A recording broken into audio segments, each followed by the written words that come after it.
I'm back with my third Q&A ever. And if you notice that my voice sounds a little bit different, it's because I'm recording this on my iPhone 6S. Normally, I record on my iPhone 5S just because the sound quality sounds a little bit better to me. So that's why I use that phone, but on my iPhone 6S, I got 64 gigs.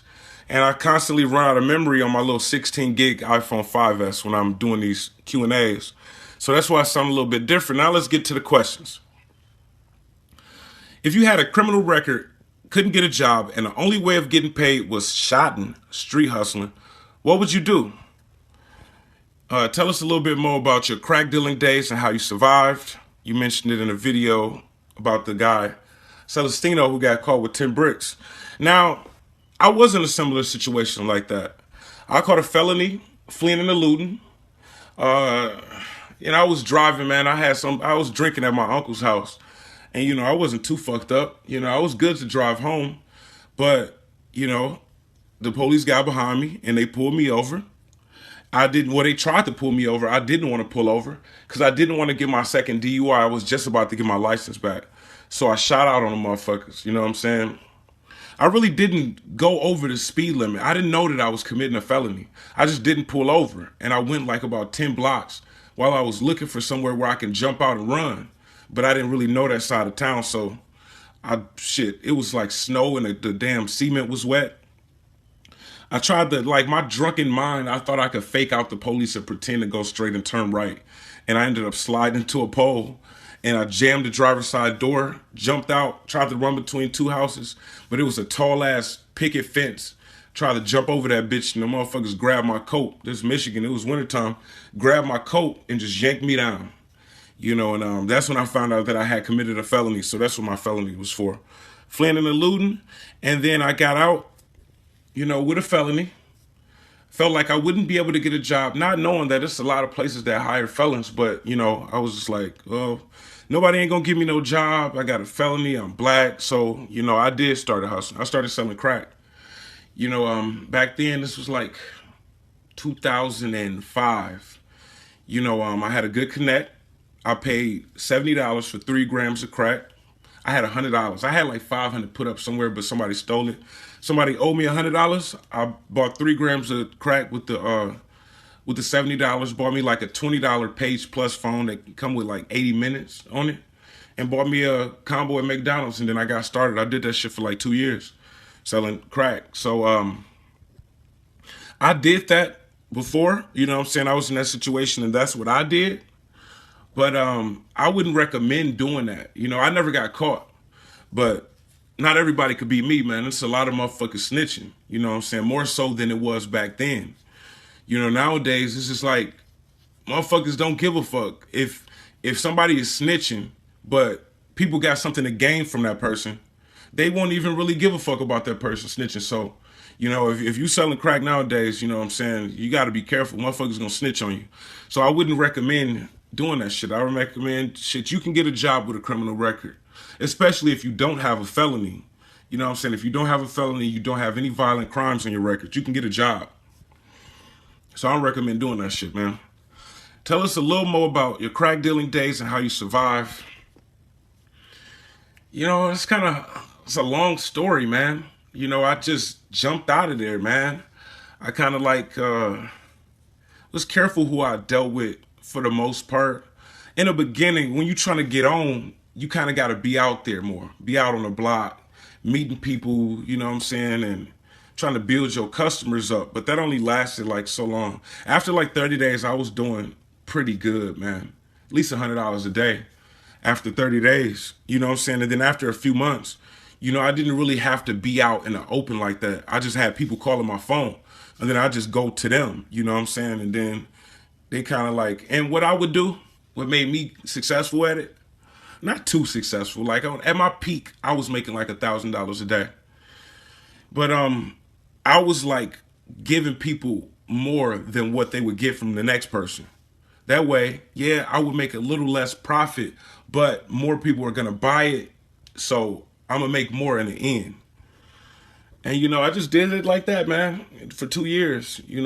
I really was gonna do it for the rest of my life, but I met my baby mama, and she wanted me to stop, and she moved us out of town, and you know, and then I stopped selling, man, but I was going to sell forever. You know, I got to the point where, you know, before, like when I had to be on the block to make my money, you know what I'm saying? And then I was like going off of my phone, but I was making deliveries going to people. And then I got lazy. I got to the point where it was like, you know what? I can let those people go that I got to go to. And then I just only deal with the people that I trust that I can have come to me, just meet me at the store or something like that. And then I could have did that forever. You know what I'm saying? Well, at least I felt like I could do that forever, but you never know, man. Motherfucker get pulled over with some dope. They got kids. They just might tell on you. You never know. But, you know, I had like situations where like certain prostitutes that I was dealing with, I found out they was snitching later, but they didn't snitch on me, and it was because I was their best connect. And, you know, they always gonna put their drug habit first. You know, they not only want to go to prison, but they want to be free, but they want to get the best deals while they're free. So that saved me, man. And did it for 2 years and then, you know, stopped. And, you know, I just went on with my life, man. I started working different jobs. I think my first job after I stopped selling dope was Taco Bell. Then I moved on to factories. Then I pretty much just stayed working different factories for like the next 10 years. You know, or 8 years or so. You know, you can make decent money in factories. And, you know, you don't have to really deal with too many customers and shit. I'm not really the most friendly motherfucker. You know what I'm saying? Hi, how are you doing today? How may I help you? You know, I'm not really that type of motherfucker. You know what I'm saying? So I want to just be at my machine. I ain't got to talk to no fucking body, do my shift, and go home. And then you get full time at factories. Those fast food places, they be trying to give you that motherfucking, you know what I'm saying, the motherfucking 22-hour weeks and all of that bullshit. All right. Let me set my phone where it won't time out on me. All right, man. Moving on. What do you think about Callum Smith? In my opinion, he'll be a dominant force in the super middleweight division once he gets his mandatory fight against Badou Jack. All right, man. What do I think about Callum Smith? I think that he has a blown up record. And I heard somebody else talking about him. And I think he ain't been fighting nobody. And, you know, I think that he needs to step up his level of competition before he's even anything to talk about. You know, his brother Paul Smith got knocked out he got stopped by Andre Ward in his comeback fight. And his other brother, Liam Smith, just got beat the fuck up and knocked out by Canelo. And Callum Smith hasn't really done nothing. He's undefeated, but his record sucks. Even though he's undefeated, Liam Smith was undefeated. And you've seen what happened to him. And let me see. I think you're a secret Kell Brook fan, which is why you get on his case sometimes, because you want to see him reach his potential. You know what? I believe in Kell Brook. I already know he's a great fighter, but all he do is fight fucking bums. You know what I'm saying? And he wouldn't stop fighting those fucking bums. So, you know, that's where the frustration was at. See, because if he wasn't a great fighter and he was fighting bums, he wouldn't be nothing to talk about. But we all know he's a great fighter. We just want to see him, you know, take tougher fights. Yo, Travis, would you consider Broner number 2 after Crawford at 140? No, I still consider Victor Postal number 2 after Crawford at 140. Victor Postal is a great fighter, man. He just, you know, he just levels beneath Terrence Crawford. But that don't put Broner ahead of Victor Postal. But, you know, I think I would give Broner number 3 after Terrence Crawford and Victor Postal. For sure. All right, man. Okay, let's scroll on down. Who wins, Prince Nassim Hamed or Guillermo Rigondeaux? You know, Prince Nassim Hamed was one of my favorite fighters of all time, man. I used to love, like, his style and watching him fight. I even used to try to box like him and shit, just lean with it and shit and throw these wild-ass shots. But, you know, there's only one Prince Nassim. I would love to see somebody else come back and fight like him. You know, it's entertaining as hell, but Prince Nassim would get, you know, the fuck outboxed out of him, you know what I'm saying? He'd get outboxed like a motherfucker by Rigondeaux. So, you know, I don't think it would be close, man. All of that wild shit, you know, like all of those angles where he'd throw those hard shots, he would be getting hit while he's on those angles, and he'd be getting knocked off balance and shit, knocked all over the ring. The shots that Rigondeaux would land would look so much more dramatic because of Prince Nassim's style, so that wouldn't be a competitive fight. If Ronda Rousey beat your ass in Venice Beach, would you press charges, hopefully settle out of court, and get set for life? You know, if Ronda Rousey tried to do anything, she would probably get tased and dropped on the spot. She'd get electrocuted, you know, and then I would probably like take her to court and try to sue her some shit, tell her I was in fear for my life. They might just lock me up, even though I was defending myself. You know, it's Ronda Rousey, it's a white woman, I'm a black man, you know. The black man had to be in the wrong, right? You see that white woman laid out on the ground. You know, not to be racist, that ain't racist, that's just reality. That's how life works. You can't be fucking up no white woman. And you a black man, the motherfuckers might kill me when they show up. But, you know, she might not beat my ass, man. You know what I'm saying? You know, shit, I respect her skills in the MMA ring, man. But, you know, you're talking about a 135-pound woman fighting a 190-pound man. You know, so yeah, you can do that shit that you're doing to those little girls that you're fighting. But, you know, it's going to be harder for you to do that against somebody that's nearly 200 pounds. You know, it'll be a tough fight for Ronda Rousey. But, okay, let me see, man. All right, man. KOD said, I ain't got no questions about this fake boxing bitch game. Just give me a shout out. Shout out to KOD Testimonies. He comments on, he watched all of the videos. He commented on all of them. And he's very pro-black, which, you know, some people would say that's racist, but that's not racist. It's a lot of people that's pro-white. They just don't admit it. You know, a lot of these Triple G fanboys are pro-white, you know, and they just don't admit it. They just troll the fuck out of you. You know, but I've never seen him being racist towards anybody. He's just like, support the American black fighter. There's nothing wrong with that, man. Shout out to KOD Testimonies. If you see him in the comments, you know, show him some love. He got the picture where he got the black suit and the gold tie. Why didn't you box if boxing was your passion? See, like me, I love boxing. Been boxing for 6 years. And honestly, if I don't make it, I'm still watching boxing. You know, I actually wanted to be a boxer, man. You know, I started boxing when I was like 13, 12 or 13. You know, I boxed, I was like probably 130 or something like that. And then the person that I boxed was like 180, but I ain't no hoe. You know, he was beating the fuck out of me. Like, he was outboxing me, let's put it like that. You know, it wasn't like he knocked me out cold, but he was way bigger than me. But it was still fun, you know. We just kids having fun. And then after that, I got me a couple pairs of gloves, and I used to box anybody in the hood that wanted to box, and I used to beat all of their ass. You know, and then even when I went to the Army, you know, I used to box all of my boys in the Army and beat their ass. Anybody that wanted to box, I beat their ass. Even my staff sergeant, my platoon sergeant one time, he wanted to box. And he's 6'2", I'm 5'8". We had an inspection the next day. We boxed in one of the barracks. And I hit him with like 3 like right hands just back to back to back. I was real quick, man. You know, and he wasn't able to do nothing. He had a black eye. He ended up losing his job as the platoon sergeant because of it, because they found out that he got his black eye from a boxing match with me.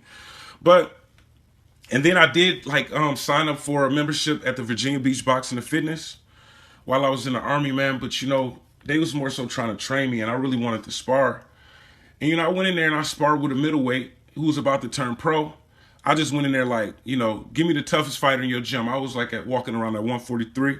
I was going to box at 140, but, you know, if I really wanted to drain myself, I could have boxed at 135 because I was walking around at 143. But, you know, man, I got the party and this shit.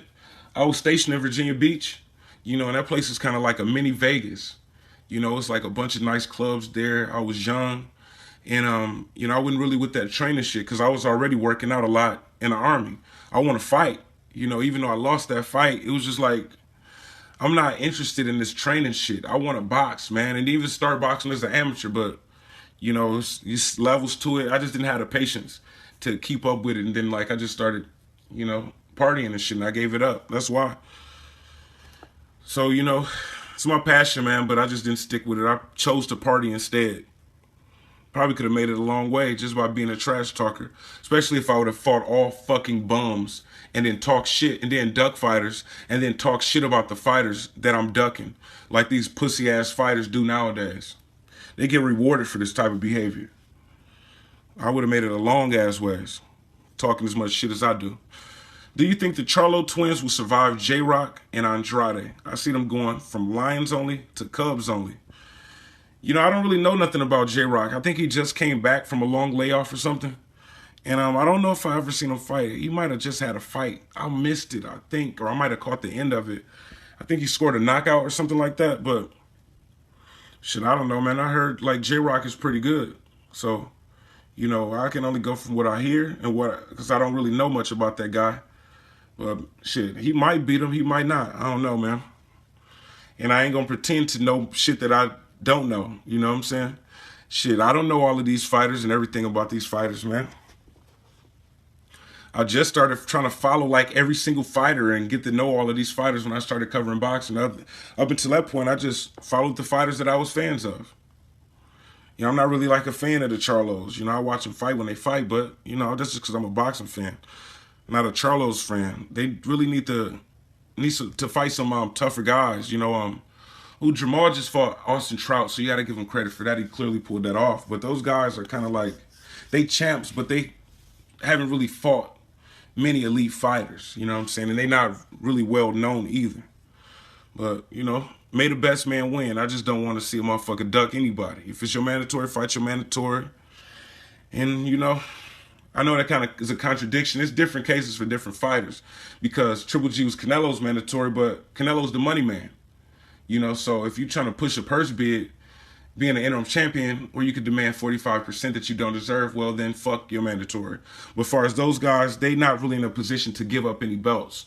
You lose that belt, your stock goes down, you make less money. You need to make that fight. All right, man. I personally think Lennox Lewis is the best heavyweight. Do you agree or disagree? And why doesn't he get the respect he truly deserves?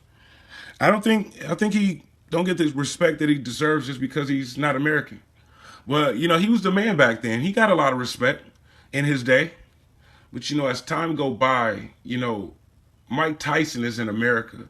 And we see him on TV more. We see him doing these interviews more. So he's in people's minds more because we see him more often. But, you know, Lennox Lewis was one of my favorite heavyweights of all time. If not my favorite. He was my favorite heavyweight. You know, I like Mike Tyson, but he was really like before my time. You know, like around the time I started watching boxing, I think it was after he got out of prison and shit. You know, so he wasn't really like the prime Mike. He was still doing his thing, but he wasn't the Mike back then. So, you know, I think, you know, yeah, Lennox Lewis was my favorite, best heavyweight. You didn't say of all time, but I don't know of all time, but like of our time, I would have to give it to Lennox Lewis. Hands down. Yeah, 100%, man. Because this guy, he beat every single man that he's been in the ring with. Yeah, he lost a couple times. He got hit with a shot and, you know, couldn't beat the count. But he still came back and beat the shit out of the fighters that he lost to. So he cleaned this shit up. You know, you kind of gotta judge these fighters when they take a loss and they're not willing to, you know, rematch the fighter that they lost to. You look at a fighter like heavyweight like Vladimir Klitschko, who got knocked out 3 times, and I think he just lost to Fury. His only loss where he didn't get knocked out. I don't believe he rematched any of those guys. Maybe he rematched one, but I don't think so. But even so, you know, you got knocked out by 3 motherfuckers. You're not trying to clean that shit up. So, like, you know, if you would have rematched, then what do you think, that you would have got knocked out again? It's kind of like you was scared to go back and try to clean that up. Scared that you might get knocked out again. So, you know, Lennox Lewis is the best heavyweight of our time, man. You know, if you're looking at resumes, he was willing to fight any and everybody. You know, you got to give it to him, man. You got to give him his respect. You know, Mike Tyson might have been a more entertaining heavyweight, but Lennox Lewis was the most dominant heavyweight champion of our time, currently. How do you see the Vargas versus Pacquiao fight playing out? And how do you think Pacquiao would do against other top welterweights like Thurman, Spence, and Porter? You know, Jesse Vargas got outboxed by Timothy Bradley pretty easily. To use Tim Bradley's words, I beat your ass for 11 rounds. I beat your ass for 11 rounds. That tell you everything that you need to know. And, you know, arguably, Bradley lost all 3 Pacquiao fights. You know, he should have lost the first one, lost the second one, definitely lost the third one when he ended up on his head. You know, and this motherfucker outboxed Jesse Vargas pretty easily. Even though Jesse Vargas landed that shot at the end of the fight, that's just one round. I beat your ass for 11 rounds. I love that saying, man. He need to put that shit on a shirt or some shit. But and how do I think Pacquiao would do against Thurman, Spence, and Porter? I think all of them beat his ass. I think Thurman would knock him out. Spence would definitely knock him out. Porter would probably beat the shit out of Pacquiao. If you don't stop him, the decision is going to be lopsided. You know, Pacquiao don't got that power that he used to have back in the day that would be necessary to keep Porter off of him. You know, he ain't really looking like he hitting like shit. He dropped Bradley, though. You know, the first one was an off-balance shot. But, you know, he dropped him. He dropped out Jury. I just don't think he'd be able to do shit with Porter. You know, if Thurman couldn't drop Porter, you know, the mid-20s Keith Thurman, then like the late 30s Pacquiao is not going to drop Porter. He'd run through him. I think all three of those fighters would beat his ass. I just seen Tiki TV. Your boy Kell Brook is a fraud. Okay. Let me see. Do you believe Danny Jacobs has a good chance at beating Triple G? And if so, what does he have to get the win? Danny Jacobs has the height advantage. Triple G is 5'10.5". Danny Jacobs is 6 feet, 6'1". Danny Jacobs has the reach advantage. Danny Jacobs has better footwork. Danny Jacobs is faster than Triple G. You know, Triple G has better ring generalship, a better chin, and better power. But like I said before, Danny Jacobs is faster footwork, taller, longer reach. He's still strong too. You know, he's knocked out like 12 straight opponents. So, you know, that's going to be a tough fight for Triple G, man, and I'm hoping that they make it. I'm really leaning towards Triple G winning that fight, but not easy. You know, it's going to be like a tight fight, man. You know, I give like Triple G probably like a 60% chance at winning that fight. It's going to be tight. But, you know, Danny Jacobs might very well beat him after reading that blueprint that Kell Brook laid out. He might fuck him up. And Triple G might duck him. So, you know, we might not even see that fight. Who do you believe Canelo's next opponent will be May the 5th? He might fight Kell Brook, man. He might fight Kell Brook. Kell Brook fought Triple G. He looked good against Triple G. So, you know, people want to see how Canelo will look against Kell Brook. Even though I don't think that he should make that fight. I think that Canelo should either. I mean, if they have that fight, then what weight is it going to be at? Kell Brook has never fought at 154. He went from 147 to 160. He don't even know what type of fighter he's going to be at 154. But, so what are they going to, and Canelo's planning on moving up to 160. So what are he going to go to 160 to fight him? But, you know, he might fight Kell Brook next. If not, you know, Billy Joe Saunders is running around talking a lot of shit, man. He's just like, I can't stand this little bitch-ass shit these fighters do nowadays, man. You know, ducking the fighter is one thing, but talking shit about fighters that you ducking is completely different. It's annoying as hell, man. You know, some of these fighters just need to get slapped the fuck down. You know what I'm saying? Like, shut the fuck up. Shut your bitch ass up. You don't want to make a fight, but then you talking shit about the fighter you ducking. What's wrong with these motherfuckers, man? But I think he's either going to fight, Canelo's going to either fight Kell Brook or Billy Joe Saunders. If Triple G wins against Canelo and Andre Ward, will you change your aggressive behavior towards Golovkin? You know, that's a pretty ridiculous question because Triple G is ducking both Canelo and Andre Ward. So how the fuck can he win a fight that he's ducking? You know, he already ducked Andre Ward, and he's going to duck Andre Ward for the rest of his life. He said not today, 2 years ago. You know what I'm saying? This was like 2014. It's too much for me right now. Not today. So, you know, not today turned into years. You know, 2017 is right around the corner. So, like, not today turned into 3 years. He ain't going to never fight Andre Ward. So how could he beat him? He ducking him. He going to duck him forever. And then he acting like he going to duck Canelo, man. You ain't want to take the $10 million. You was so quick to take $5 million and embarrass yourself. You know, show the whole world that you're a liar, a hypocrite who contradicts yourself because it was a big payday. It was a money fight, which is the excuse that Triple G fans made for him. But Canelo fight is a money fight. Oh man, he deserves 60, 40. It's an excuse. I've been telling y'all this, man. It's always gonna be an excuse. Look, I'll fight from 154 to 168. And Canelo say, come to 155, I'll fight you any day that you want. No, middleweight is 160. Okay, I'll come to 160. You know, and then it's like, all right, well, I want 50-50. You know what I'm saying? Should I give you 10 million and I'll come to 160? I want 50-50. It's always going to be an excuse. He don't want that fight. Just like he don't want the Andre Ward fight. He ducked Andre Ward, talked shit about him in the media, ducked Canelo, and now he's talking shit about him in the media. So I can't even answer that question, man. I can't even say if he wins a fights that he's ducking. It's ridiculous. Would you catch Shady Slim's fade if you saw him? Shady Slim is a little dude, man. He's a little skinny kid, man. You know, I'm way bigger than him. You know, he don't really seem like he about that life, man. I'm not a bully. You know, but I will have a really serious talk with him. But, you know, he do make you want to fuck him up, though, don't he?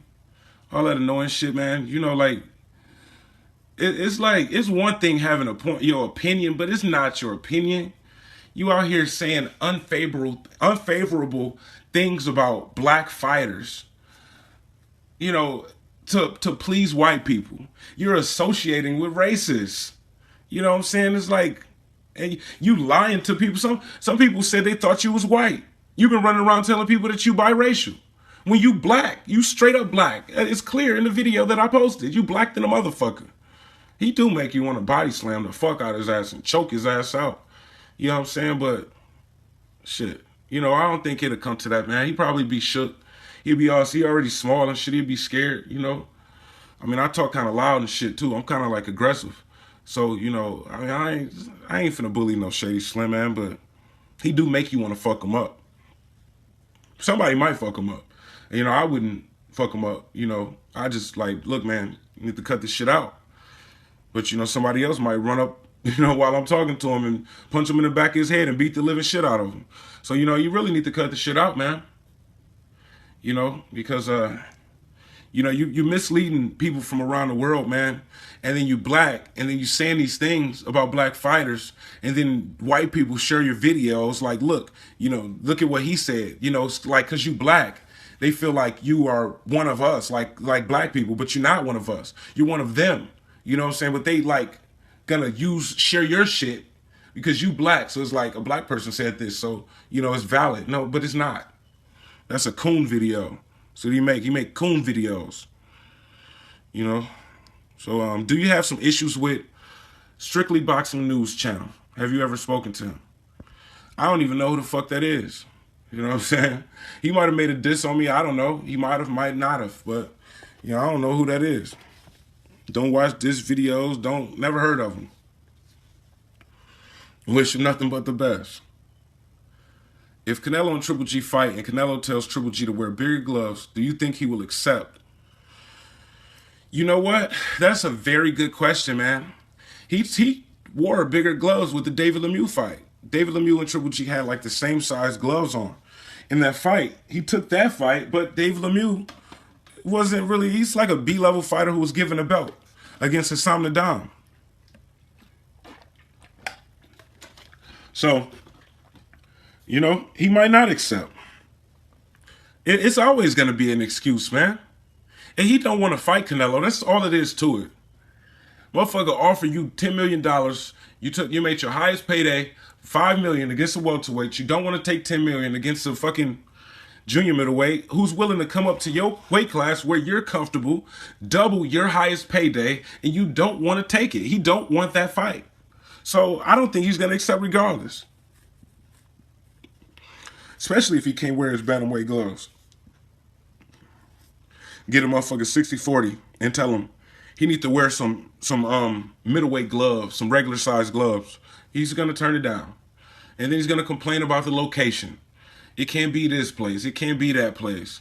It need to be in Kazakhstan because it's gonna be a neutral ground, and it is gonna be some bullshit. All right, it's gonna always be an excuse. I've been telling y'all this for a long time, and then y'all see he's offered all of this money and he turned it down, man. But you're not a businessman, right? Canelo's a businessman, and he's probably gonna try to offer me, some low offer like $2 million so I can turn him down, and they'll say that I didn't want the fight. And then he offer you a very serious amount of money and you turn it down.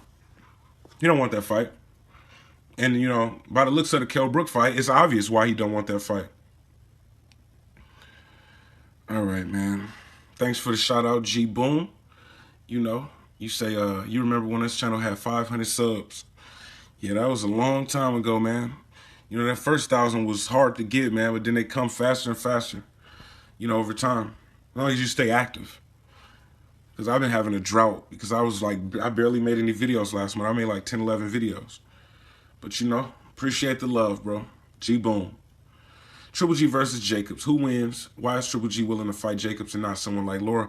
I don't even think that fight is going to happen, to be honest. I don't think he's going to fight Jacobs. I think they trying to, the WBA ordered him to fight Jacobs, but it's not a sure thing that he's going to fight Jacobs. His trainer is talking about Jacobs pricing himself out when Jacobs is only entitled to 25% to whoever wins that purse bid. I think, and it's looking like, I think they got to like October the 10th or something like that. But they've been negotiating for a little while now, at least a week. And, it might go to purse bid. HBO might lose. I heard that HBO said that if the WBA orders the Jacobs fight, they're not going to buy it, period. So if that's the case, and PBC win, and Triple G can't fight outside of HBO, then, we're not going to see that fight. But Jacob said he wouldn't have a problem fighting on HBO. But if the motherfucker's saying that they don't want to buy that fight, then, it's because Danny Jacobs is a dangerous opponent. They protecting Triple G. They have been. Why do you think Andre Ward had to sign to fight Kovalev in order to get his HBO contract? But Triple G can fight as many bums as he wants. And then HBO say they're not going to buy that fight. Why? Because they still want to hold on to Triple G's undefeated record. Yeah, Triple G, I think that he might be able to pull that one off. But it's going to be tight. It could go either way. You know what I'm saying? 60%. So it's a 60% chance that Triple G is going to win that fight in my eyes. But that's a dangerous fight for Triple G to have, man. And, I think HBO understands this. They've been trying to build the Canelo fight. You see, they like scheduling Triple G's fight. The fuck was that? It must have been my watch. They scheduling Triple G's fight with, let me turn on my fucking watch. That wasn't a watch. They scheduled Triple G and Canelo's fights like a week apart. And then they asking both of those fighters about each other. So like, it's obvious that they want to build that fight up because they wouldn't be scheduling these guys so close and constantly asking these motherfuckers about each other. And Danny Jacobs could ruin that whole shit. So I don't think that he want that fight, man. Oh, I don't think HBO want the fight, and I really don't even think Triple G want the fight. He be ducking motherfuckers left and right. And if that fight don't happen, and Triple G drop his belt, I want to hear Triple G fanboys who call Canelo a coward for dropping the belt and not fighting Triple G. I want to hear those same motherfuckers call Triple G a coward. That's only fair. Don't worry about the politics, because y'all didn't give a fuck about the politics. Triple G didn't deserve 45% at 160 as the interim champ. You don't deserve that shit. That's damn near half. You don't deserve that. Fuck the belt. And let's keep negotiating. And now he don't want to take 10 million. But he dropped that belt. Y'all call Canelo a coward. So I want to hear Triple G's a coward when he dropped that belt to avoid fighting Danny Jacobs, who has a very good chance at beating him. So, I don't think he's willing to fight that motherfucker. I believe it when I see it. Like I said before, I'm not even interested in those negotiations because I don't even think it's going to happen. Shit, until it's official, that's something to talk about. But, until then, all the back and forth in the media about this fight, I ain't interested because I don't think it's going to happen. Shane Goat Mosley said, I want to slap my hoe. Should I? Well, shit. Hey, What the fuck is she doing? It depends. You know what I'm saying? What did she do to get slapped? You know what I'm saying? Don't slap her just because she didn't make you nothing to eat. But shit, if you catch her with a dick in her mouth and it ain't yours, then yeah, you might want to slap the shit out of that bitch. You know, maybe uppercut her ass with a Eubank uppercut. Have her ass. Nah, I ain't gonna say that, man. But yo, don't be nice to the ladies. You know what I'm saying? You don't need to slap her. Just shake her like, you know, like a baby and shit. Be like, shut your ass up. Calm down. Travis, what are some of the countries have you been to? I've been to Germany for 3 months. And I was in the Army. And I did a 3-month tour in Germany. I did a 9-month tour in Kuwait.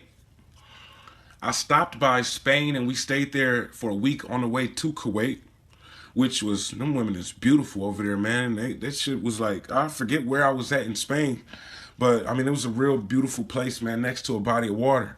You know, and those women look so fucking good, man. I wish I could go back, but I probably won't for the rest of my life. Just to be real with you. I got a felony. I don't know if I can lead a country now. And I stopped by Ireland on the way back from Kuwait to the States. I went to Bahrain for about a week for R&R. Like, it's just like a vacation while I was in Kuwait. And then, you know, you can drink over there. You know what I'm saying? You buy a hoe over there. You know, like, you went to this hotel where they have, like, prostitutes and shit. Me and, like, one of my boys went up in there and, like, they just came to the front desk. The front, you know, you rent the room for $100. $125, and then the girl costs $100, and there's like 10, 15 of them to pick from. It was like the shit, you know. It was beautiful to have options like that right in front of you. These beautiful ass girls, you know, and then to see like even Kuwait or even over there, to see them like in their natural habitat. Not to make them sound like animals, but you know, they where they from. You know what I'm saying? Dressed with the gowns and the stuff around their head. You know, it's kind of trippy, man, to see people living like that. You know, even in Kuwait, you know, it's kind of trippy. Kuwait is like a very rich country. And 30% of the world's oil supply comes from Kuwait. And, you know, those people don't have to work for a living. I think they just get checks, you know what I'm saying? And they get paid to have babies over there. You know, they'll pay you a certain amount of money just to produce. Because, you know, I think it's more like American soldiers than it is Kuwaitis over there in Kuwait.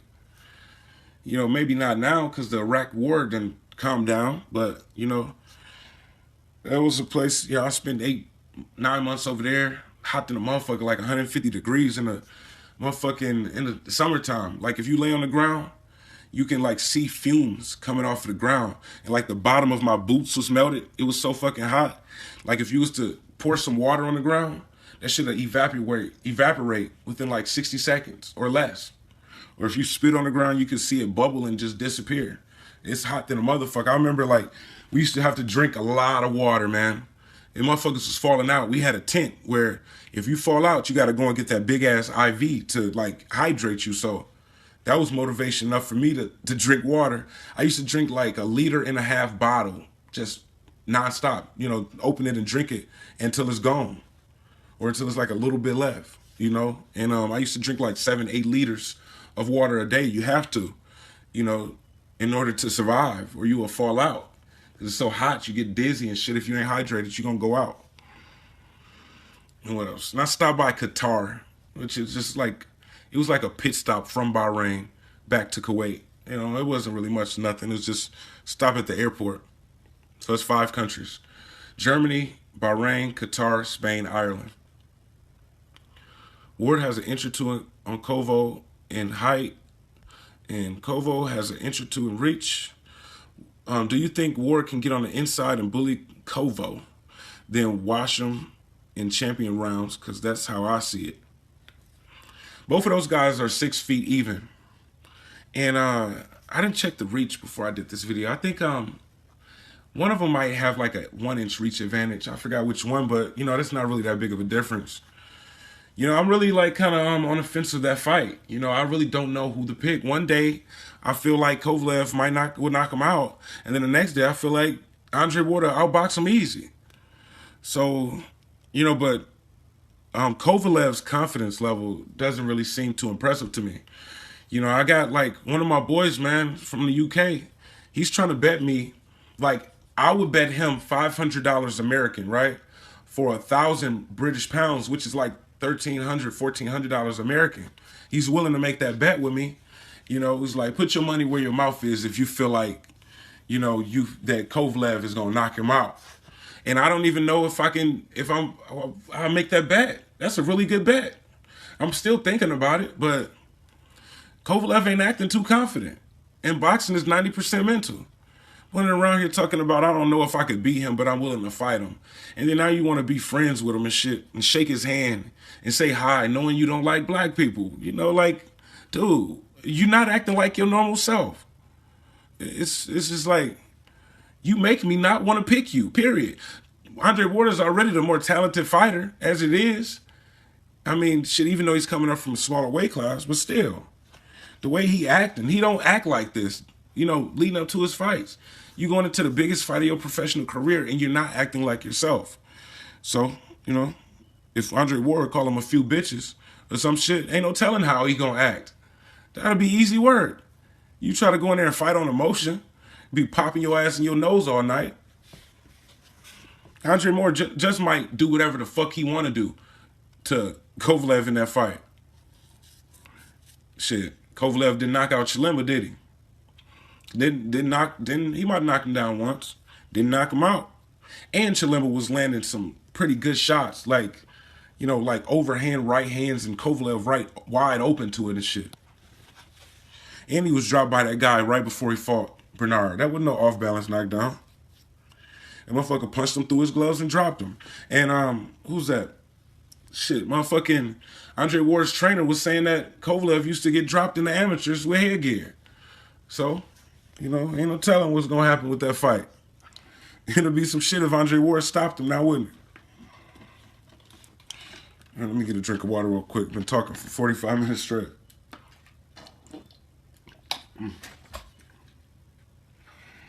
All right, man. Do you think the new thing in prize fighting today is cashing out, meaning when a fighter reaches 30 years old, they cash out and retire? Maidana did it. Brooke is about to do it. Cotto and Triple G is about to do it. Do you agree? And is it the smart thing to do since there's no boxing unions after retirement?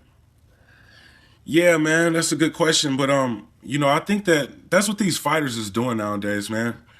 You know, these fighters don't really care much about their legacy, man. They all put money before their legacy. All of them. Even the ones that make it sound good, like Triple G. I want all of the belts, and then you're going to fight a welterweight because it's your highest payday. You know what I'm saying? Like, legacy-wise, the Eubank fight would have meant more. You know, even if you couldn't have got Billy Joe Saunders, you know, so, you know, I don't know, man. That's what these motherfuckers doing nowadays. And, you know, a lot of these motherfuckers just duck, you know. They duck even when the money is there. Like Triple G. It's just like, this guy is ridiculous. But Kell Brook cashed out. He's trying to do it repeatedly. It's ridiculous, man. You moved up to middleweight from welterweight like a dumbass and got your eye broke. Your fucking bone in your face broke. You know, Keith Thurman said, how you gonna go and fight this puncher at 160 and you never fought a puncher at 147? He has a good point. You're not used to getting punched in the face that hard. Your face wasn't built like that. It's not ready. It wasn't ready for that weight. But he did good. He did a good job. You know, I'm just saying, man. It's a common injury. But, you know, that's what these fighters doing nowadays. You know, Kell Brook kind of figured that Errol Spence would have been a tough fight for him, and it was a chance that he could possibly lose. And he might have made like $1.5 million for that fight. But why fight Errol Spence, which is a dangerous fight that you could lose, when you can fight, you know, why fight him for $1 million when you can go up there and fight Triple G for $5 million, which is a dangerous fight that you could lose? You know, the answer is simple. I would go up there and fight Triple G instead. And who else you was saying did it? I wouldn't say Maidana cashed out. That's not comparable to what these other fighters is doing. Because, for example, like, Maidana defeated Broner, right? That was a real good win for him. And he didn't really sacrifice himself to a fight. I mean, everybody loses to Floyd, but you know, he put on a good fight with Floyd the first time, and you know, then he earned the rematch, and then he retired because he made a lot of money. He made enough where he could retire and live happily ever after. So, you know, I don't call that cashing out. You know what I'm saying? What Kell Brook did was avoid, you know, a tough fighter in his own weight class to move out of his weight class for more money. That's different than what Maidana did, challenging himself against the best fighter of our generation in his weight class. And you said, who else did it? Brook is about to do it. Cotto and Triple G ain't trying to do it. He ain't trying to cash out with Triple G. He won't even take the fucking $10 million. And Cotto kind of cashed out with Canelo. He made $15 million in that fight. And he knew it was a good chance he was going to lose, you know, because Canelo's so big and so strong, man.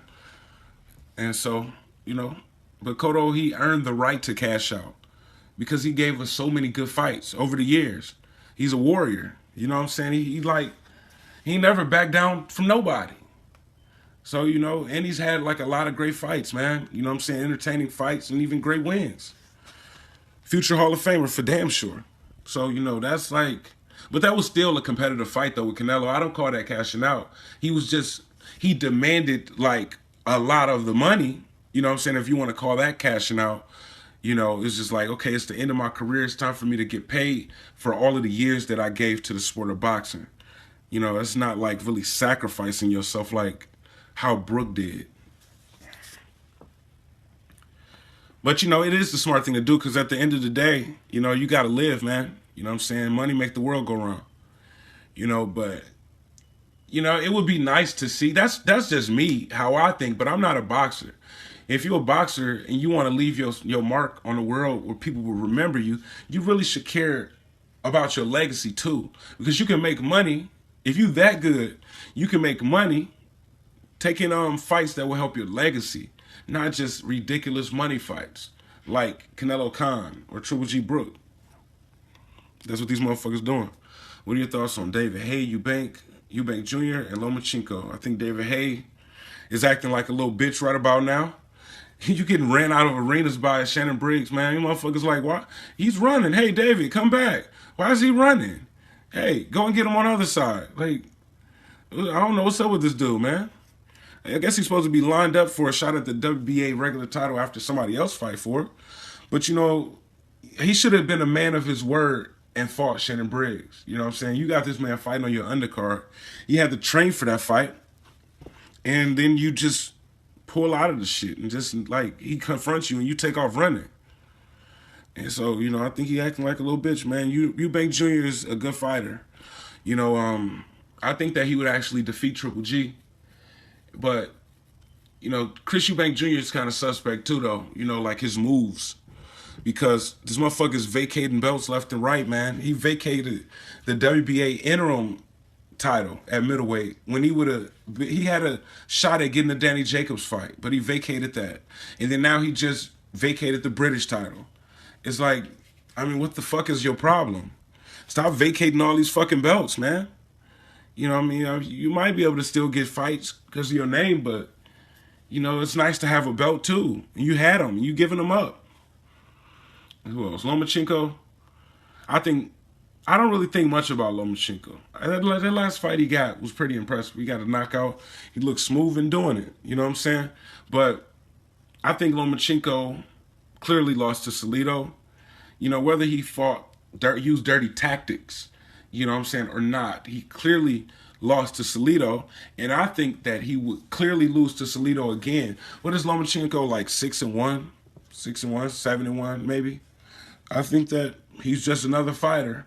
He's a hype job fighter. No, he had a great amateur career.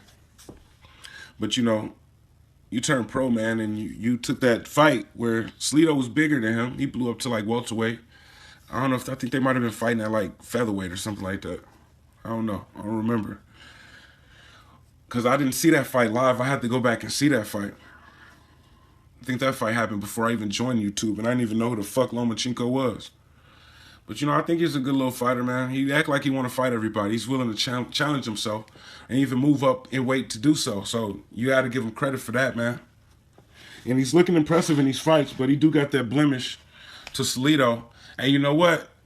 What's kind of getting me is this dude, they was trying to make the Nicholas Walters fight, right? And Nicholas Walters was bitching about the money.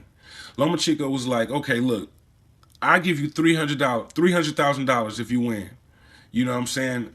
Out of my purse. And then if I win, then I keep it. He's not making that same type of offer to Salido, and then they trying to act like Salido is pricing himself out. He just want to get paid. So, you know, that's not looking like, it looked like you're not as confident fighting Salido as you are Nicholas Walters. So, I don't think much about no fighter that's like 6-1. I think he need to get more fights, because would he lose like his second professional fight?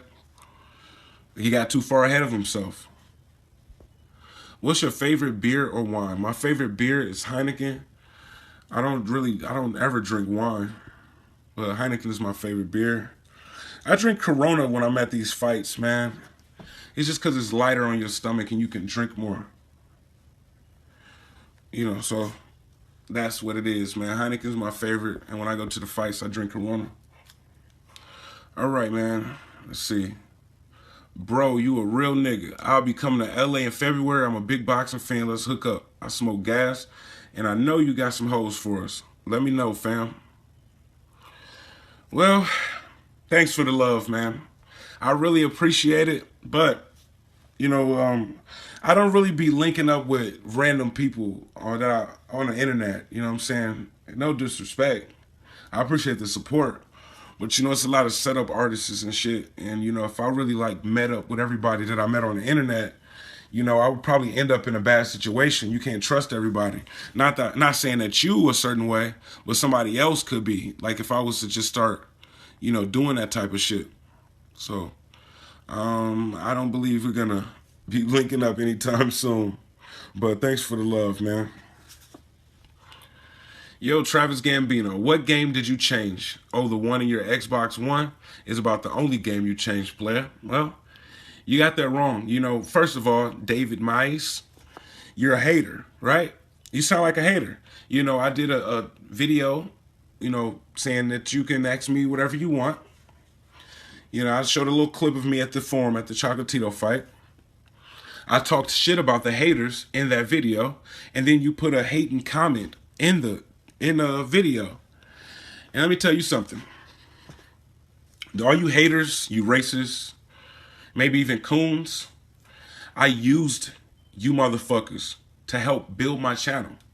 Back when I was dissing Floyd, I knew exactly what I was doing. I did it intentionally and repeatedly. And I also praised Khan a little bit, you know, to help build my channel.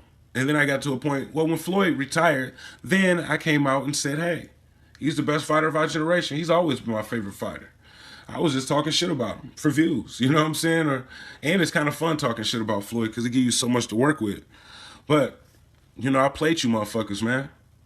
You know, I used y'all for y'all hate of this man who's entertaining you, you know, giving you something to do on that Saturday night, you know, to my advantage. And I made a lot of money from doing it. And then I came out and told y'all the truth and kept it real. But, you know, I already done built the following, and y'all already addicted to my channel. So, and then now, I'm keeping it real and dissing all of your favorite fighters. You know what I'm saying? If they deserve to get dissed. You know, I'm pretty sure you a Triple G fanboy. That's why you talking shit. Guess what? You still hanging around. You know what I'm saying? And then the money that I make on YouTube, you know, half of the motherfuckers that view my videos are haters. You know, y'all motherfuckers paying for tickets to my fights and shit. Y'all paying for motherfucking the pay-per-views that I watch, everything. So, yeah, nigga, I changed the game. You know what I'm saying? I showed motherfuckers how to do this shit. And you know what? I ain't the only one that done, you know, pretended to be a certain way, you know, to build my channel. It's a lot of motherfuckers that's doing it or did it. They just want to admit it, you know, because they need this shit. You know what I'm saying? They need to live off of this shit. But me, I don't need this shit, man. I just wanted to get some subscribers. Just so I can, like, watch my subscribers grow. Yeah, you know, I make a few $100s and shit. Hell, I make more than that. I told y'all once before. I make, like, about $1,400 a month on YouTube. After YouTube, I only get 60-40. So, You know, YouTube take 40%, I end up with like $800 some, which is okay. All right, money for some extra money, but if you're trying to live off of that shit, you're gonna be struggling unless you live at your mama house. Like that coon. Shady Sambo. Yeah, he could live off of that shit and live good. But if you're a grown man living on your own, you ain't gonna live on that shit, man. All right, man. Let me see, where's the question at? Damn, that's a long-ass motherfucking... Okay, do you think that if boxing continues ducking and strictly business fights, that the sport will eventually die out? If you haven't paid attention, man, the sport has died out. You know what I'm saying? It is dying. Shit, man, look around you, man. Like, we average like 1 million viewers for fights that's on free TV. Or even like HBO, Showtime, that's like, you know, they average 1 million viewers too. So, and the population in America is 300.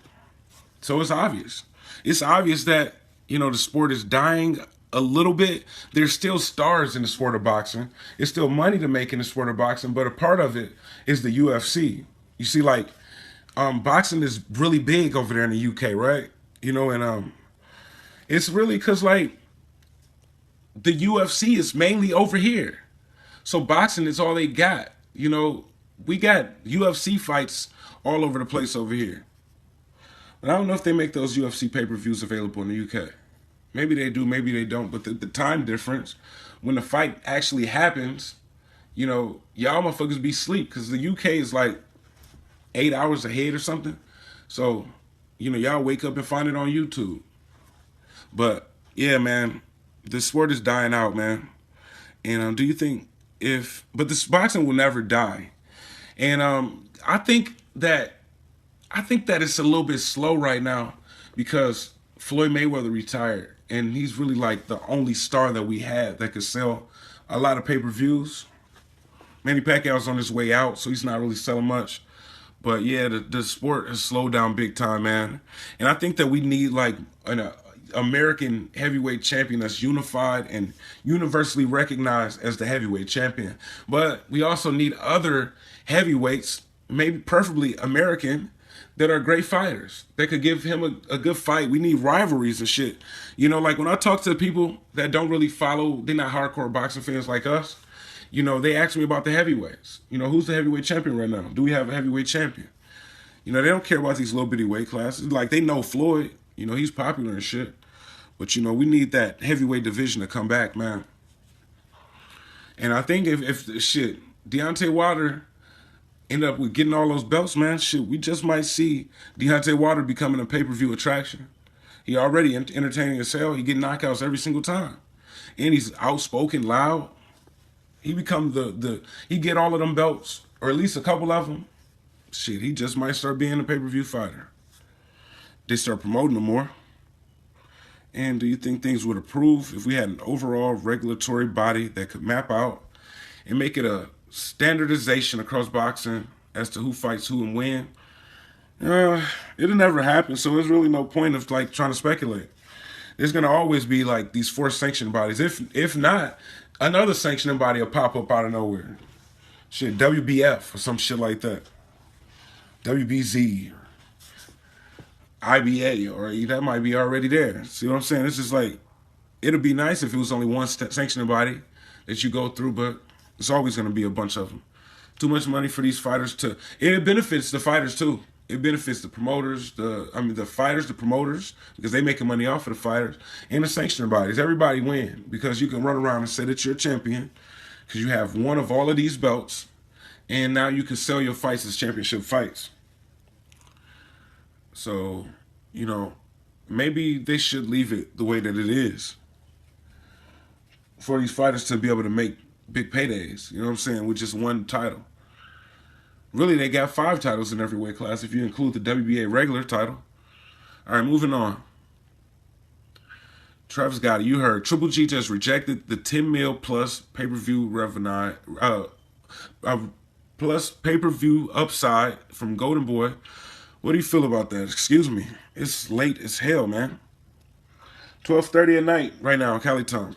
You know, I normally be up around this time, but I did 3 videos before this, and I've been talking for an hour straight. I feel like he's ducking a fight, man. I probably pretty much went over that before, like in my other videos. All right, man. Keep up the good work. Do you consider 70,000 pay-per-view buys a success in America out of a population of 320 million? Yeah, it's an success because it generates a lot of money. But you're right about, the UK having a population of 60 million and selling pay-per-views, selling 600,000 pay-per-view buys. But, there's a number of factors why that happens. Y'all pay-per-views are only $20. So more people are willing to buy them. You know what I'm saying? You raise that pay-per-view up to $60, I bet you it won't sell even 300K. So, we could sell like less pay-per-views and still generate more money. But yeah, you are right. Like, just looking at the sales alone and not the price, because that's like 1% of your entire country. You know what I'm saying? 600,000. Yeah, that's 1%.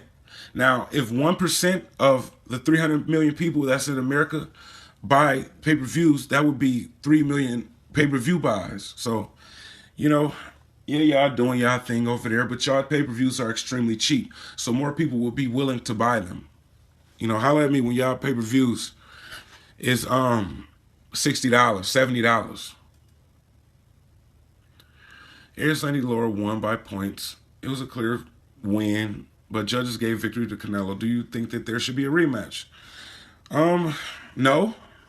No, fuck no. I think that Canelo won that fight. It was close. Erislandy Laura, he ran and ran and ran for dear life. He gave up the ring. He was like obviously scared to get hit by Canelo. And the reason why I say it shouldn't be a rematch is because his statements after the fight. He was bragging about making Canelo look bad in front of his fans. Like, what type of fighter are you? You come in and win the fight, not try to make a fighter look bad even if you lose in the fight. I really didn't like that statement from Erislandy Laura after that fight. So no, you don't get no rematch. I mean, if Canelo decided to stay at 154 and he beat the Charlos, or he found a way to get those 2 belts, and then he got 3, and then Erislandy Laura got the other one, yeah, take the Laura rematch. Laura probably get knocked out this time, because Canelo's getting better, man. He's looking real good out here, man. But Laura lost that fight, man. You can't run like that and expect to win. You can box a motherfucker, but running, straight up running, nah. Wilder or Joshua? Good question, but maybe I'm biased, but I have to go with Wilder. More experience. I think he has a better resume. I don't know. He fight bums and shit. But he has like twice as many pro fights as Anthony Joshua has. So, I got Wilder winning that fight. Do your wife or main chick have a fat, juicy ass? I'm an ass man myself. Well, shit, she got a little something back there, but she ain't got no big fat badunkadunk. She just got enough to hold on to, which is all right with me. Damn, these motherfucking questions. Oh, yeah, we getting towards the end. All right, man. Let me try to get through these motherfuckers. Got like a few left. What are your thoughts on scoring 10 rounds 10-10? I disagree with ever scoring a round 10-10. Give it to one fighter or the other. Fuck a 10-10 round.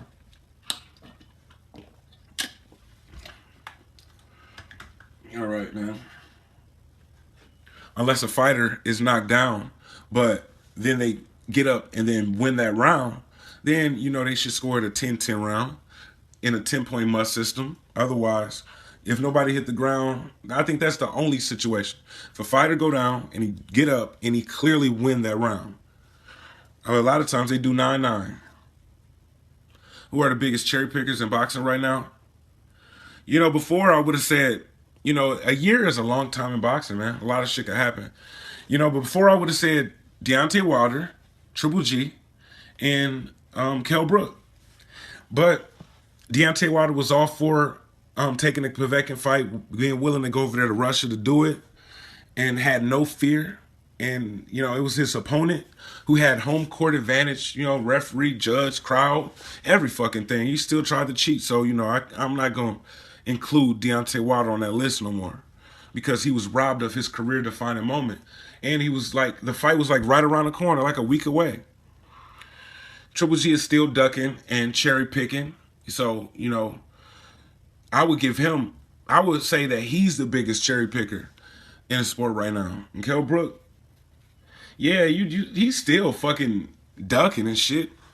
Because you fought all fucking bums. You only beat Porter. Spence is your fucking mandatory. You don't want to fight this mandatory, but you want to fight all of the other mandatories. And then you're going to run your ass up there to 50 to 60 to get knocked out by motherfucking Triple G. So, you know what I'm saying? He's a cherry picker, but he just took a money fight. He's going to probably go back to cherry picking. He might not, no, because he acting like he just want to take beatdowns for the highest amount of money that he can get. Type of motherfucker is you. Want to fight Cotto and Canelo. For what? They going to both knock you out. Canelo definitely knock you out. Cotto might knock you out, or he might outpoint you. Either way, he's going to beat you. Porter weigh in naked at 147 against Thurman. You think he got issues with making weight like Canelo? And if he does have to move to 154 anytime soon, how good do you think he'll do up there? I think he'll do terrible up there because he's short as hell. What is he like, 5'6"? Those guys like 5'11", 6 feet tall. You know, I think he'd be horrible, man. And I really was disappointed to see him have to strip naked in order to make weight for that fight. It's like, dude, you begged for this fight. You know, and then Thurman finally came around. You know what I'm saying? And then you missed the weight, or you didn't miss it, but you have to take all your draws off and shit too. Even though your draws probably only weigh like an ounce. You struggled that badly to make weight.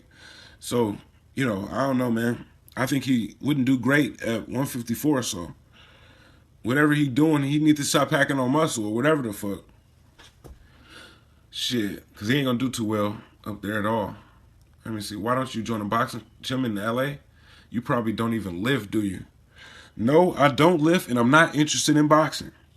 I like talking about boxing, but that don't mean that I actually want to box. Ain't nobody about to be socking me in my shit, you know? And I'm 33 now. I'm not the same man as I was when I was 21. I'm not about to be getting beat up by no 21-year-old. I mean, on the streets it'd be different, but in a boxing ring, you know, it's different. It's, you know, there's levels to it. And, you know, I would have to be in shape, too, in order to compete with anybody in that gym. And I don't work out, so, you know, I ain't gonna join just to get in shape, so fuck that shit. All right, man. Let me see. What's up, champ? I remember you seeking 3K subs back in the days. Now you are quickly catching up so-called boxing you quickly catching up to so-called boxing historian and crackhead. Why do you think you get so much hate, bro? You are a funny cat and entertaining. Damn, I'm really tired. I never read that horribly. Well, thanks for the love, man. But you know that crackhead has bought subscribers in the beginning. He don't have more subscribers than me. You know, I have more real subscribers than a crackhead. And, you know, he don't get as many views as I do, even with more subscribers, because, you know, a lot of them is fake. I would, if I have to take a guess, I would say like 3,000 of his subscribers is fake. You know, I could look at his amount of views per video that he get, and, you know, he bought some of those subscribers. A lot of boxing channels in the ytbc bought subscribers. You know, like 90% of them. You know, the only one that big one that I heard that never bought subscribers was 78 Sports TV. Other than that, they bought them, man. But I ain't thinking about that crackhead, man. I got more real subscribers than him. I know this. He know this. He was on YouTube for like 11 months before I joined. I have more views than him. He's like, he don't compare to me. Ever since my 4th month on YouTube, I've been doing higher numbers than that guy. Ain't got nothing against him, but it is what it is. Oh, shit. Where the fuck all these fucking questions come from? Oh, fuck. Oh, damn. Shit didn't load, man. Okay, now, this video ain't gonna go over an hour and a half. That's for damn sure. All right, let's try to just go through these real quick. As diehard fanboys, how can we demand these fights that we want to see and stop the cherry picking and fighting one time a year? How do we stop this shit? They starving us. Boycott? Question mark. No, we can't stop it. And you know what? We could stop it. But people ain't gonna listen. the way that we could stop this cherry picking and get the fights that we want to see is to stop being fanboys of these fighters. You know, but nowadays, man, these boxing fans defend like these fighters every move. You know what I'm saying? Even when they cherry picking. You know, they cherry pick and then you make excuses for them. They not under any pressure to take tough fights. So they really can just cherry pick their whole career. That's what's needed to change. No, we don't need to boycott. Us as boxing fans need to complain when we not giving a fight or when a fighter is ducking. You know what I'm saying? Or cherry picking. Not making excuses for him so he can go and duck and cherry pick. That's where to stop it.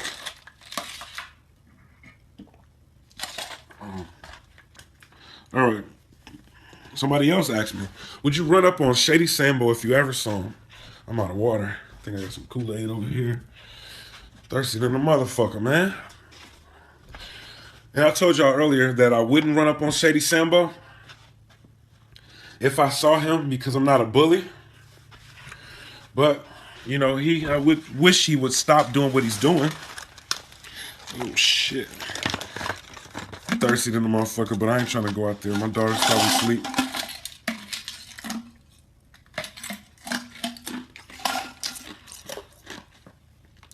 I'm eating ice now.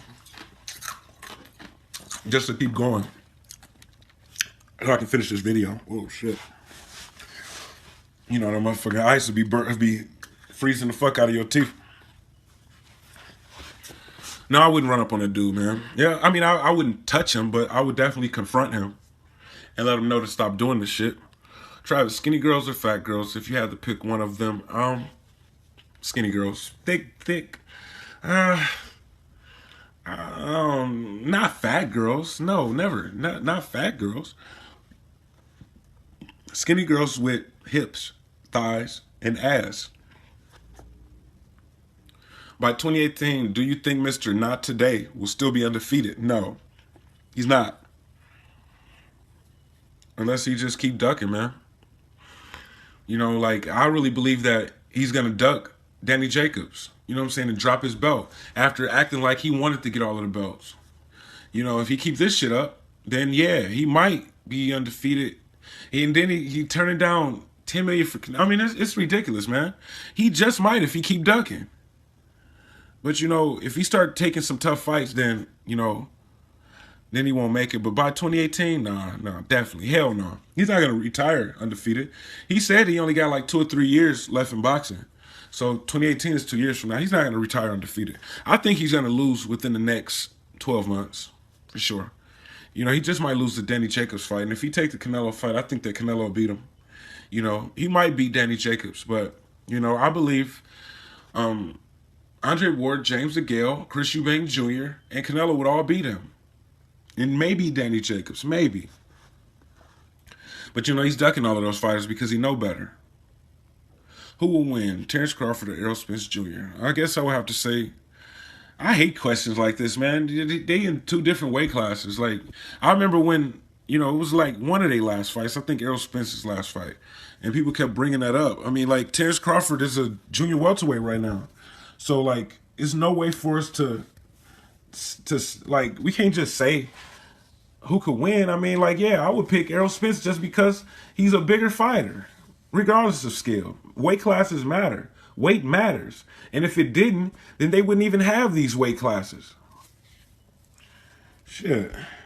But, yeah, I would go with Errol Spence, not by, you know, both of them are talented fighters, but Spence is the bigger talented fighter.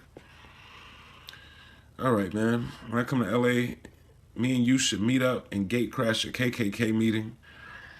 And we might find the crackhead coked up and passed out in one of their dumpsters. Yeah, I ain't going nowhere near a KKK meeting. You go there trying to crash something, you might end up hanging on a tree.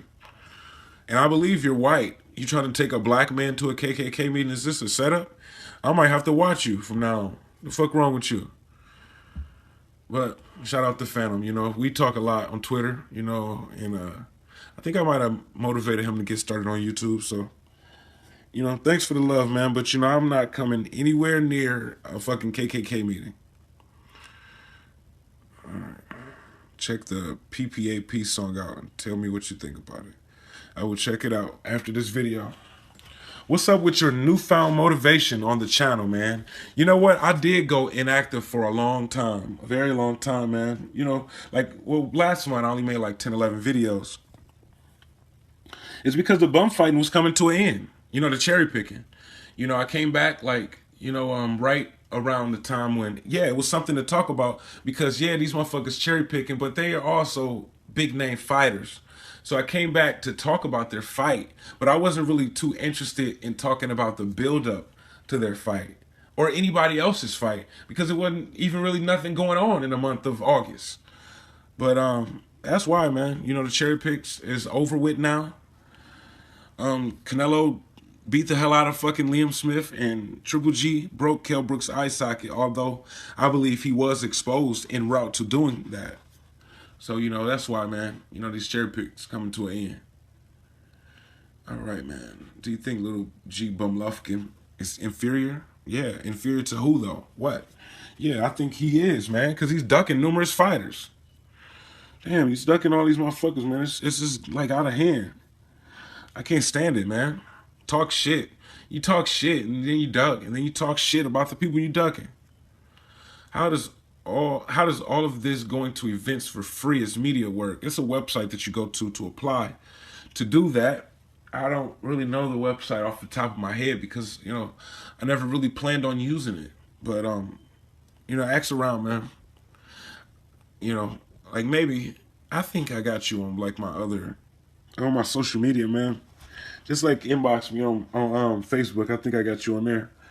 And then I'll let you know. But you don't even have a channel, do you? Let me see. Yeah, you do have a channel. You don't have enough.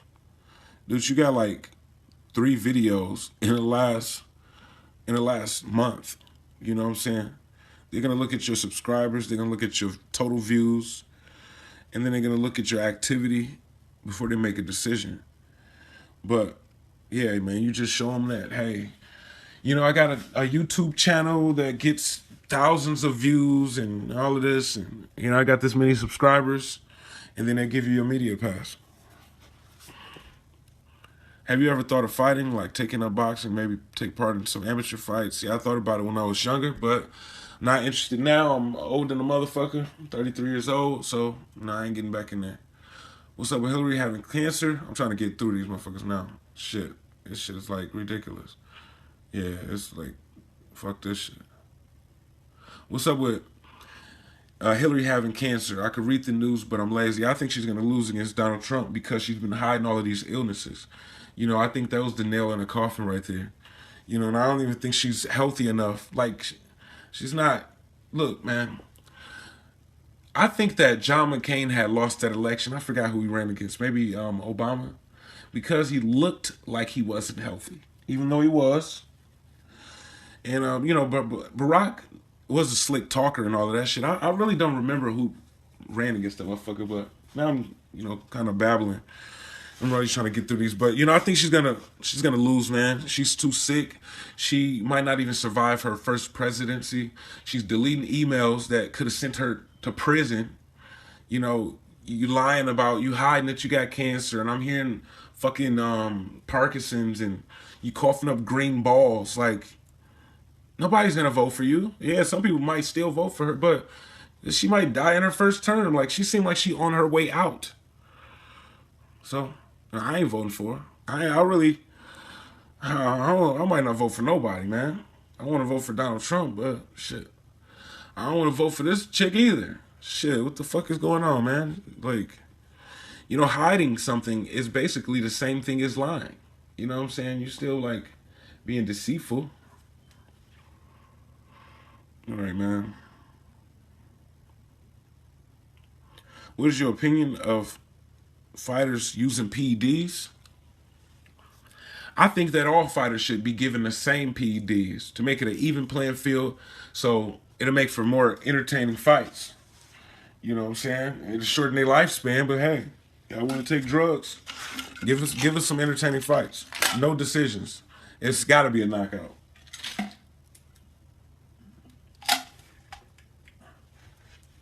All right, man. What division is going to be the next hot division now that Floyd is retired? Will it still be the welterweight or light heavyweight? Welterweight. I don't know, man. Middleweight is kind of hot right now. Middleweight is real hot. You got Canelo up there. You got Triple G up there. Danny Jacobs up there. You know, Billy Joe Saunders got a title. Chris Eubank Jr. up there. Peter Quillins is still a name up there. He's still something to talk about. You know, middleweight is kind of hot right now, man. But, you know, welterweight has bigger stars. You know, well, no, not bigger than Canelo and Triple G. But, you know, they still generating, like, millions of views on TV, which still counts for something. And, you know, these fighters is ducking each other. All of them is ducking each other, man. But, you know, personally, I like the welterweight division more than I like the middleweight division, but both of them is stacked. It's kind of hard to say which one is going to be the next hot division because I think that both middleweight and welterweight is hot, but I think that heavyweight is hot right now. You know, big time. You know what I'm saying? You had a lot of different characters up there. Tyson Fury, Deontay Wilder, Anthony Joshua, Vladimir Klitschko, Luis Ortiz. You know, like it's a bunch of fighters up there that you can kind of like mix and match with and have great fights. Shout out to Premier Sports TV. You need to get back to work, man. You make some funny ass videos, man. Shit. I check your channel every now and then and you ain't got shit up in like months and months. All right, man. What are your thoughts on the racism in the ytbc and the current state of boxing? I can't stand the racism. And, you know, it's a lot of racism, but it's actually a lot of people who are racially biased towards their fighter. You know what I'm saying? Like, if you white, you're going to be biased towards your a white fighter or a non-black fighter, not because you're racist. That's because you're standing up for your own. But, you know, there's a lot of racism here, too, which I can't stand, man. But, you know, it's a part of life. It's racist people in real life. And those racist people in real life are going to show their true colors on the internet because they know that it's not somebody right in front of them that's going to knock them out cold. All right, man. What? Why are you always on Errol Spence like he's the best fighter in the welterweight division? I started not to answer either one of your questions because of that, man. Errol Spence has a lot of potential. He's showing that, you know, he's the real deal. He's making statements every fight. You know, like these world-class elite fighters don't want to fight him. He got Kell Brook running out of the welterweight division. He got Keith Thurman not even saying much no more. You know what I'm saying? And then he's going out there knocking out fighters that Keith Thurman went the distance with. You knocking out a fighter that motherfucking Manny Pacquiao went the distance with. So he's looking good right now, man.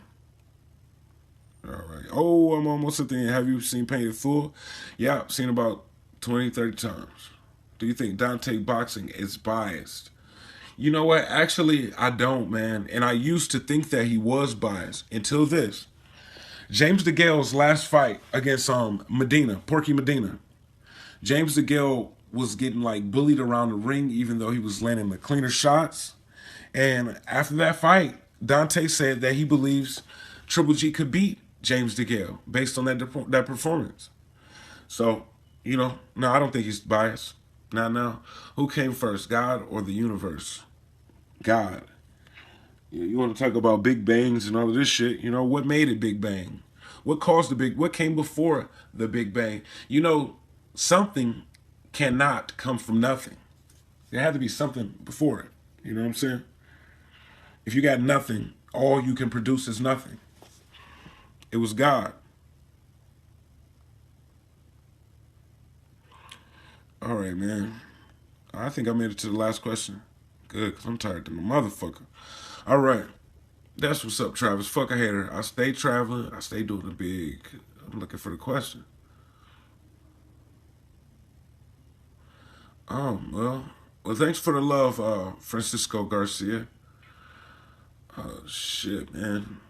Yeah, man. Yeah. That's all of the questions, man. I made it through. It's kind of weird how that ended up, like, but you know, my eyes are starting to cross, man. But yeah, man, that's the third edition of my Q&A series. I'm gonna try to do one every week, if not every 2 weeks. You know, it might not be much to talk about in boxing and shit, you know, or much to talk about, period. So I might not do it every week, but I'm not gonna let more than 2 weeks go by, you know, without doing one of these Q&As. But I'm Travis Gotti. Thank you for tuning in to this Q&A. subscribe. I gotta quit fucking with you. I gotta quit fucking with you.